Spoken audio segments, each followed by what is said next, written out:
Aufgezeichnetes Patientengespräch. Das Subjekt hat keinen dokumentierten Namen, alias Name Joker. Im Raum befinden sich Anstaltsleiter Sharp und ich, Dr. Young. Ist das wieder einer dieser langweiligen Psychocharakterisierungstests? Nein, ist es nicht. Also, du bist der berühmte Joker. In Fleisch und Blut. Na, Doc? Wollen Sie, dass ich mir wieder die Tintenkleckse anziehe? Der erste ist das Kätzchen, das ich hatte, als ich klein war. Der zweite ist, mal sehen, ist ein toter Elefant. Der dritte ist... Sehr komisch. Lassen wir mal die Witze. Die Witze lassen? Hey, Schappi, hat sie nicht meine Krankenakte bekommen? Sei still, Clown. Jeder Arzt, der dich je befragt hat, diagnostiziert eine andere Psychose. Alles Mögliche, von multipler Persönlichkeit bis hin zu... Naja, die Liste ist endlos. Ich tue mein Bestes. Das glaube ich nicht. Jede Krankheit kann geheilt werden, wenn man die richtige Behandlung anwendet. Und? Sie denken, Sie können mich heilen? Oh, da bin ich mir sicher. Aufgezeichnetes Patientengespräch Nummer 17. Joker bleibt unkooperativ. Meine frühere Diagnose bleibt bestehen. Ich glaube, er findet zu viel Gefallen an sich selbst. Ist was, Doc? Ich dachte, heute probieren wir mal was anderes. Da werde ich ja ganz rot, Doc. Ich habe eine Freundin. Dr. Quinzel, ich weiß, ich habe die Bänder gesehen. Ich weiß, was passiert ist. Was soll ich sagen? Ich bin ein Charmeur.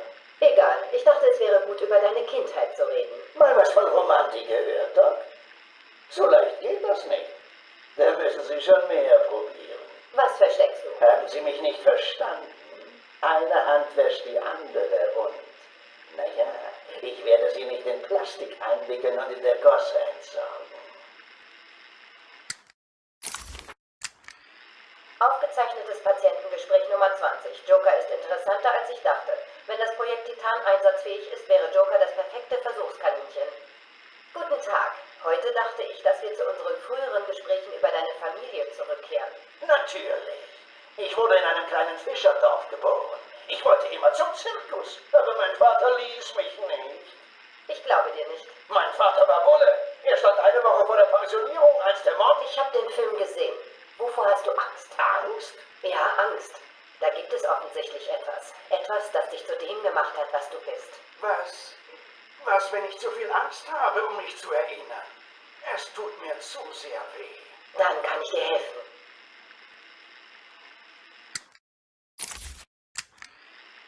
Dies sind private Notizen von Dr. Young. Titan ist ein Erfolg. Sogar meine Finanzierungsprobleme haben sich nach den unerwarteten Spenden von Mr. White gelöst. Joker hat ebenfalls ein bemerkenswertes Interesse an einer Heilungschance gezeigt. Wenn der Proteinbindungsprozess abgeschlossen ist, werde ich... Dr. Young, sind Sie fertig? Oh ja, kommen Sie rein. Sie verletzen meine Gefühle, Doc, wenn Sie mich so warten lassen. Nimm Platz, Sie können uns allein lassen. Sind Sie sicher? Uns geht's gut. Oder, Joker? Oh ja! Also, wenn Sie drauf bestehen, ich bin draußen, okay? Also ist er hier? Ist Ihr Patient X angekommen? Ja, ich muss sagen, wir kommen schneller voran, als ich dachte. Aber lassen wir das. Reden wir über dich. Nein, reden wir lieber über Ihr Titan-Projekt. Mein was? Woher weißt du... Woher ich weiß, dass Sie Bane auf einen Tisch im Keller geschnallt haben, während Sie ihn leer pumpen? Glauben Sie mir, wenn ich sage, ich habe geraten? Ich war ein Idiot. Joker steckte hinter allem. Er ist Jack White. Er gab mir Geld und zog die Fäden bei Banes Freilassung. Wie konnte ich so blind sein? Er hat mich erpresst. Er hat den verrückten Plan, eine Monsterarmee zu erschaffen. Ich wollte aussteigen, aber... Hallo? Hallo? Dr. Youngs Büro. Bitte warten Sie auf Mr. White. Was? Hallo, Doc. Wir müssen reden. Ich mach das nicht, Joker. Hast du mich gehört? Warte mal. Wie bist du an ein Telefon gekommen? Oh ja, tut mir leid, Doc. Ich musste abhauen. Ich hasse kleine beengte Räume. Die erinnern mich an meine Kindheit. Noch eine Lüge? Wer weiß? Ich sicherlich nicht. Aber lassen wir uns nicht von Details ablenken. Also, jedenfalls will ich meine Monster. Ich habe dir das Geld zurückgeschickt. Ich will es nicht. Sehe ich so aus, als ob ich mir Sorgen um Geld mache? Ich will nur meine Monster, Doc. Und wenn Sie sie mir nicht geben, dann wird das nicht witzig.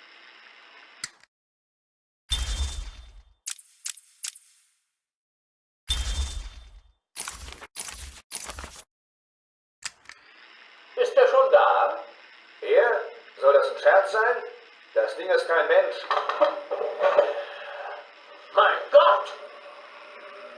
Hallo, mein Name ist Dr. Gretchen Wiskler. Können Sie mich hören? Ja, ich höre dich, du Schlampe. Wann gibt's Abendessen? Ich krieg langsam Hunger. Aufgezeichnetes Patientengespräch Nummer 2. Name des Patienten Waylon Jones alias Killer Croc. Kommt jetzt der Teil, wo Sie versuchen, mich zum Nachdenken zu bringen?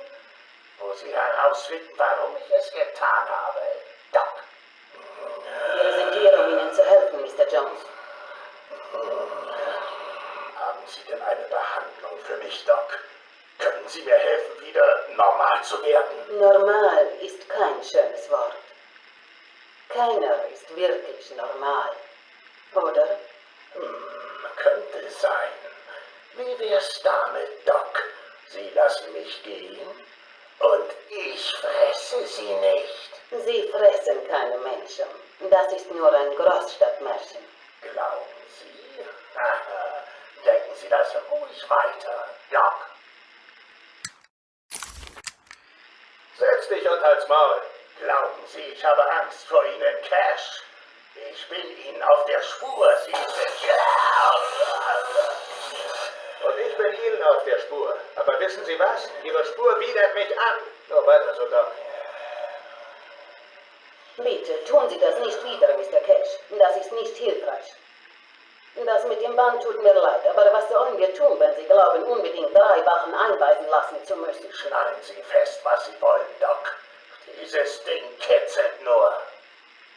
Ich bin froh, hier zu warten, auf die Fledermaus zu warten. Sie wird zurückkommen und ich werde sie töten.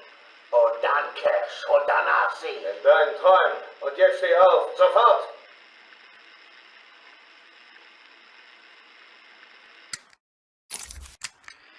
Patientengespräch Waylon Jones.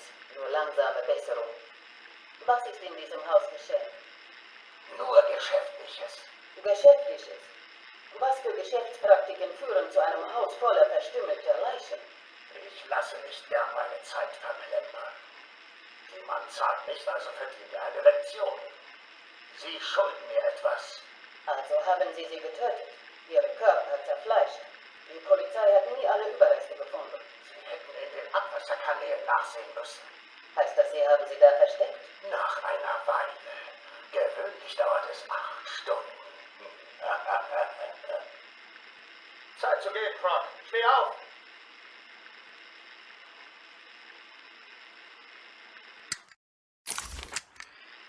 Patientengespräch.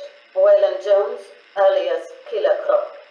Letzte Nacht wurde der Patient nach einem Ausbruchsversuch ruhig gestellt. Wärter Aaron Cash ist im Krankenhaus. Es wird berichtet, dass der Patient Cash attackiert und im Kampf seine linke Hand aufgegessen hat. Cash hat Glück, dass er noch lebt. Er hat eine Menge Blut verloren. Ich auch. Ich wäre fast an seiner knochigen Hand erstickt. Das ist ekelhaft. Er hätte sterben können. Für mich ist er nur Nahrung. Und wenn ich erst mal was probiert habe, dann will ich auch den Rest. Sie wissen, was ich meine. Bringen Sie ihn hier raus. Sofort. Ich habe auch deine Witterung aufgenommen, Baby. Wir sehen uns. Tick, tack, tick, tack.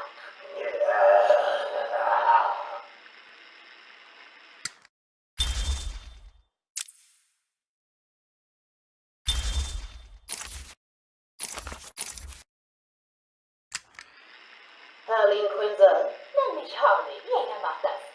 ich bin überrascht, dass du in Arkham arbeiten willst. Ich fand extreme Persönlichkeiten schon immer interessant. Man kann nicht abstreiten, dass diese Supergangster einen Glamour-Faktor besitzen. Ich warne dich. Das sind Hardcore-Psychos. Die meisten killen dich lieber, als mit dir zu reden. Ich bin sicher, ich komme klar, Doktor. Die verspeisen dich zum Frühstück. Wirklich. Ein paar von denen gefällt das auch noch. Sei vorsichtig. Patientengespräch Nummer 1. Also ich bin dein Erster, oder Schätzchen? Du weißt ja, was man sagt. Das erste Mal vergisst man nie. Ich werde versuchen, es zu einem unvergesslichen Erlebnis für dich zu machen. Oh, das haben Sie schon. Sagen Sie, wieso tun Sie diese Sachen? Was glaubst du denn, wieso ich das mache? Für den Ruhm, den schlechten Ruf, den Wunsch, sich von der Masse abzuheben? Sie haben einen kranken Sinn für Humor. Oh, du bist gut. Wie hast du mich durchschaut, Doc? Ich hatte Ärzte, die mich jahrelang untersucht haben, aber niemand von ihnen war so schlau und, ehrlich gesagt, so schön. Wirklich? Das sagen Sie doch nur so. Na ja, wenn, wie soll ich sagen? Wenn was? Sagen Sie es mir. Würden Sie mir sagen, wie die in mein Büro kommen? Ganz einfach, ich habe sie da reingestellt. Wieso? Magst du keine Blumen? Ich glaube, die Bertha würde interessieren, dass Sie Ihre Zelle verlassen haben. Wenn du es wirklich erzählen wolltest, hättest du es schon getan. Woher wissen Sie, dass ich es nicht schon getan habe? Weißt du, Süße, ich mag dich wirklich. Sogar deinen Namen. Stell ihn etwas um und wir kriegen... Harley Quinn. Fast wie der Clown. Ich weiß, das habe ich schon gehört. Das ist ein Name, der mich zum Lächeln bringt. Er gibt mir das Gefühl, dass hier jemand ist, dem ich mich verbunden fühle. Jemand, der meine Geheimnisse hören möchte. Wirklich? Erzählen Sie weiter. Nicht hier, meine Liebe. Zu viele Augen, zu viele Ohren. Komm heute Nacht zurück. Da erwarte ich dich. Er ist verrückt, weißt du. Wer? Batman? Nein, der Weihnachtsmann. Natürlich Batman. Es ist immer Batman. Ich hab's in seinen Augen gesehen. Schreiend und verrückt. Und er ist unehrlich. Er versteckt sein Gesicht hinter einer Schreckensmaske. Ich brauche keine Masken. Ich habe nichts zu verbergen. Ich lache über die grausame Absurdität der Welt.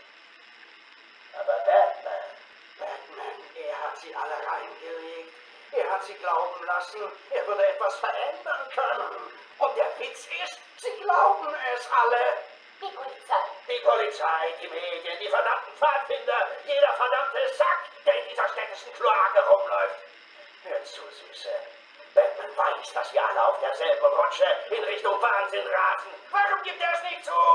Er hockt oben in seinem Glockenturm und lacht über uns. Und der größte Witz ist, dass dieser erbärmliche Lügner frei herumläuft, während ich hier drin sitze. Das ist wirklich erstaunlich. Dann verstehst du es, oder? Du weißt, wieso ich tue, was ich tun muss. Du weißt, dass ich Gothams einziger Retter bin.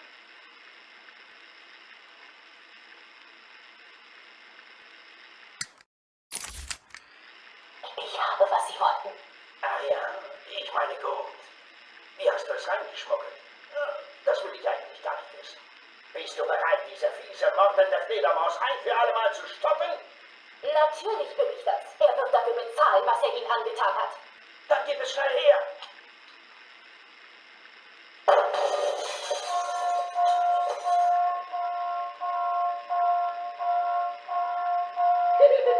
Kommen Sie, Doc. Wir müssen eine Fledermaus töten. Der Doktor ist nicht da, Liebling. Sag Hallo zu der neuen und verbesserten Harley Quinn.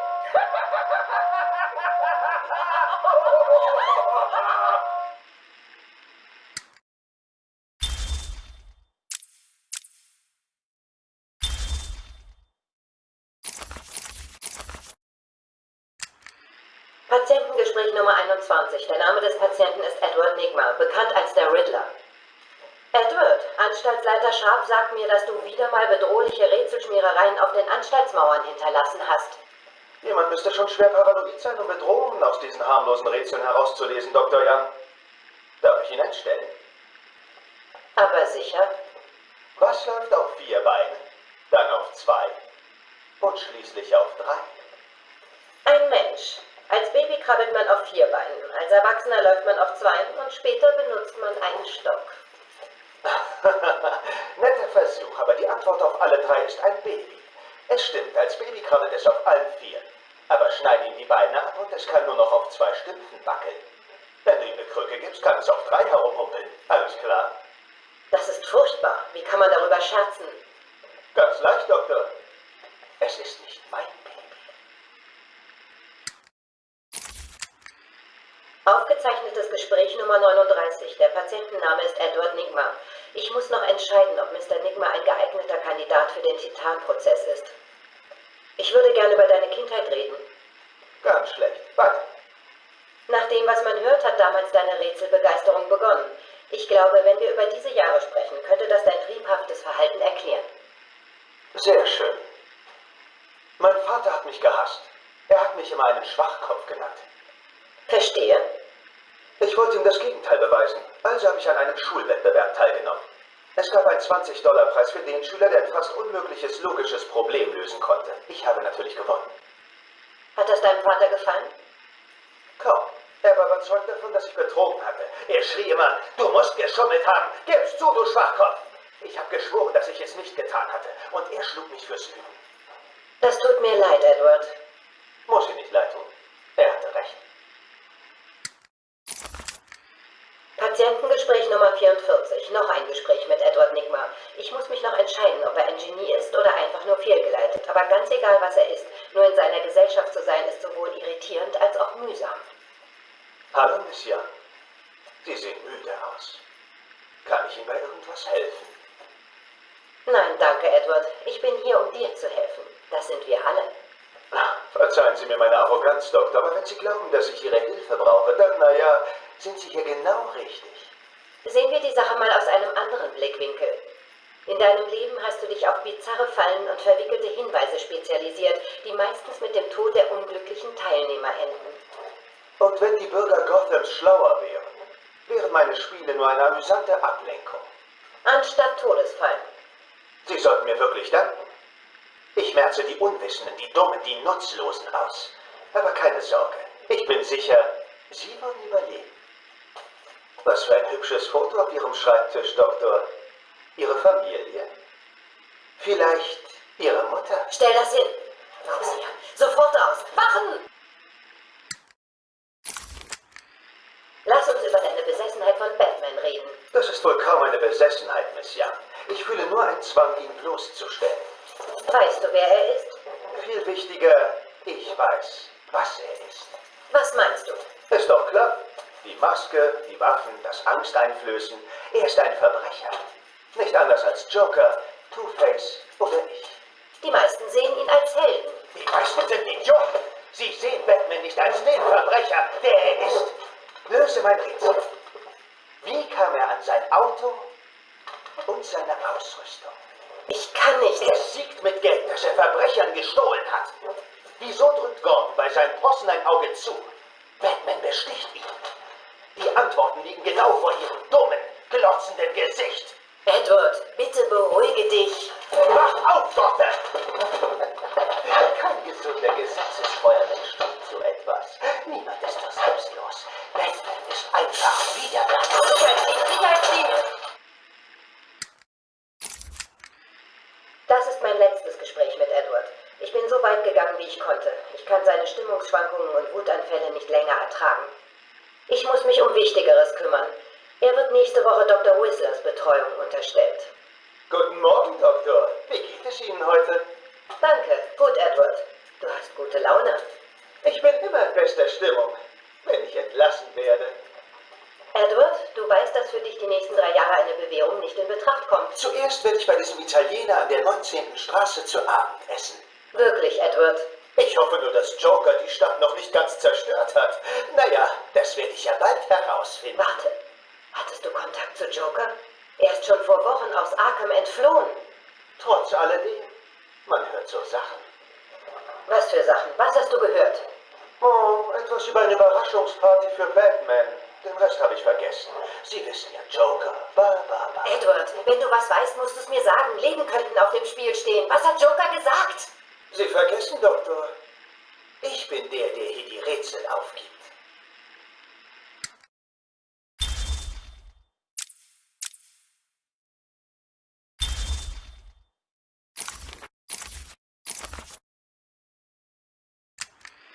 Aufgezeichnete Patientenbeurteilung 1. Der Name des Patienten ist Victor Zest, der als wahnsinnig gilt, nachdem er mindestens 20 Frauen in Gotham ermordet hatte. Hallo Victor, ich bin Dr. Cassidy. Da das unser erstes Gespräch miteinander ist, sollten wir uns erst einmal richtig kennenlernen. Ich muss Sie nicht kennenlernen, Dr. Cassidy. Es ist alles bedeutungslos. Findest du nicht, dass das ein sehr negativer Blick aufs Leben ist, Victor? Sie haben ohne Zweifel meine Akten gelesen. Ja, das habe ich. Da steht, dass du aus einer wohlhabenden Familie kommst, dass deine Eltern tot sind und wie du alles Geld beim Spielen verloren hast. Das ist alles bedeutungslos. Wieso sagst du das immer, Victor? Weil diese Striche das Einzige sind, worauf es ankommt. Haben Sie meine Arbeit gesehen, Miss Cassidy? Wenn du dich auf diese Striche auf deiner... Natürlich meine ich diese Striche. Und ich habe noch Platz für Ihren Strich. Wollen Sie sehen, wo? Aufgezeichnete Patientenbeurteilung 5. Victor spricht nicht gut auf die Behandlung an. Victor, gestern haben wir über die Menschen gesprochen, die du umgebracht hast. Ah, die Zombies. Das sind alles Menschen, Victor. Das sind Zombies, die jeden Tag zu ihrer Arbeit latschen und darauf warten, dass sie jemand befreit. Du meinst die Töte?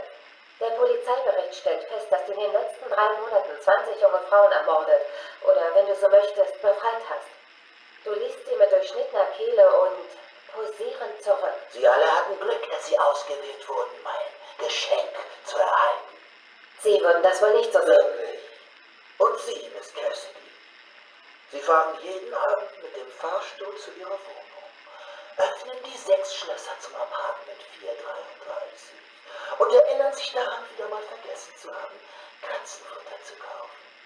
Woher weißt du Dann das? setzen Sie sich auf Ihren roten Lieblingsstuhl, die Katze auf dem Schoß und warten, dass was passiert. Ich kann was passieren lassen, Sir. Ich bin Ihre Rettung. Der Name des Patienten ist Victor Zers. Für die Akten. Der Patient kommt von Dr. Cassidy, die nach dem Vorfall letzter Woche im Urlaub ist. Hallo, Victor. Setzen Sie sich. Wachen, lassen Sie uns allein. Tut mir leid, Doktor. Anweisung des Anstaltsleiters. Ich kann Sie nicht mit ihm allein lassen. Ich verstehe. Hallo, Victor. Wie fühlen Sie sich heute? Victor, ich kann Ihnen nicht helfen, wenn Sie nicht reden. Deprimiert? Hilft Ihnen das? Können Sie in meinen Verstand eindringen, Doktor? Wieso deprimiert? Ich denke nur über die nach, die davongekommen ist. Die ich ausgewählt hatte. Ich brauchte diese Narbe. Ich will diese Narbe.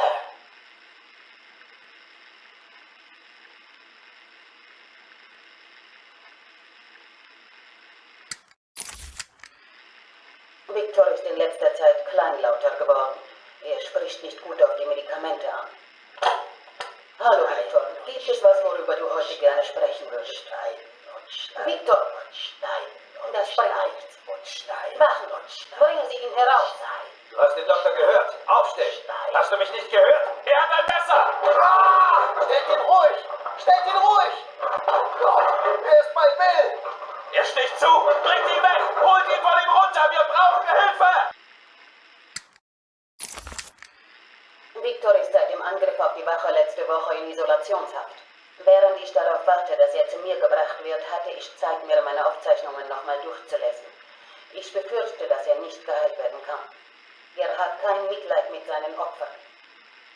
Ich glaube ehrlich gesagt, er sieht uns alle als seine potenziellen Opfer. Doc, geht's Ihnen gut? Was ist hier los? Es geht um selbst. Er ist aus der Isolationshaft ausgebrochen. Oh Gott. Keine Angst, Doc. Sie sind hier sicher. Er hat 100%ig die Insel verlassen. Natürlich. Jemand muss die Behörden verständigen. Er wird wieder töten müssen. Verstehen Sie? Er muss. Oh nein, er ist hinter Dr. Cassidy her.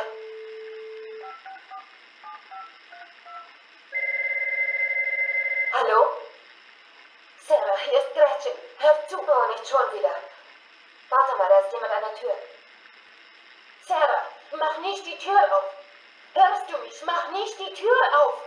Es ist Sass. Er ist frei.